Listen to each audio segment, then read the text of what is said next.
What was your experience on the local station board like? Well, let me just first of all say that I came to the local station board with great aspirations for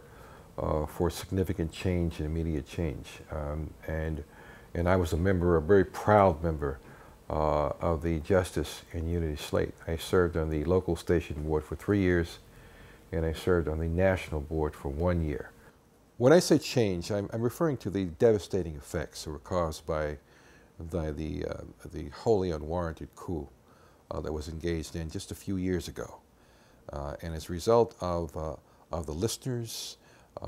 some of whom obviously were members of the present Justice and Unity slate, and their determination to ensure that there would once again be progressive programming in spite of the coup, those individuals who were responsible for the coup were expelled. And there was an implementation of positive programming again. So when I say change, I'm referring to a continual change and adding on and a progressive programming that has resumed since those persons that were responsible for the coup were eliminated. And this change is a continuing program that has been engaged in by those members, including our progressive program director, Bernard White, and other members of the staff for purposes of bringing into existence and allowing to continue the true vision of what WBAI was supposed to be about and currently is about. But of course, as a board member, I was involved in a process that was a very peculiar process because it involved, on the one hand, those individuals who were part of the Justice and Unity effort, who were about the business of trying to protect an institution that has been so important to all of us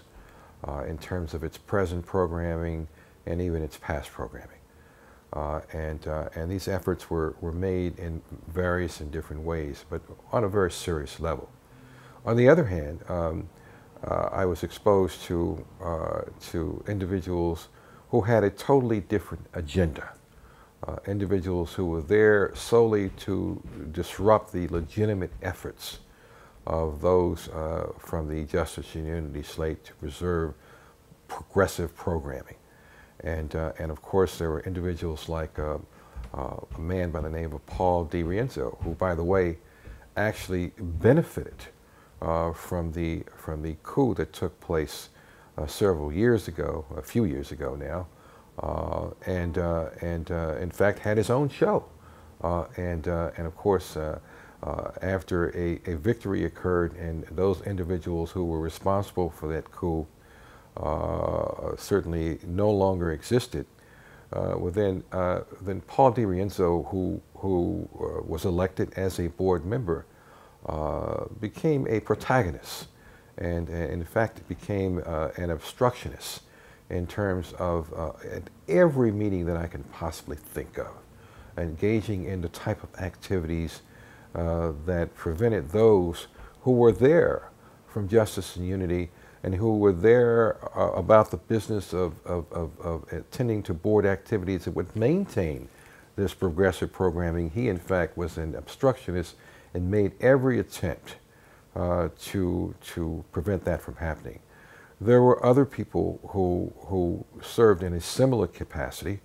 on the board itself. Some individuals who wrote letters, very disparaging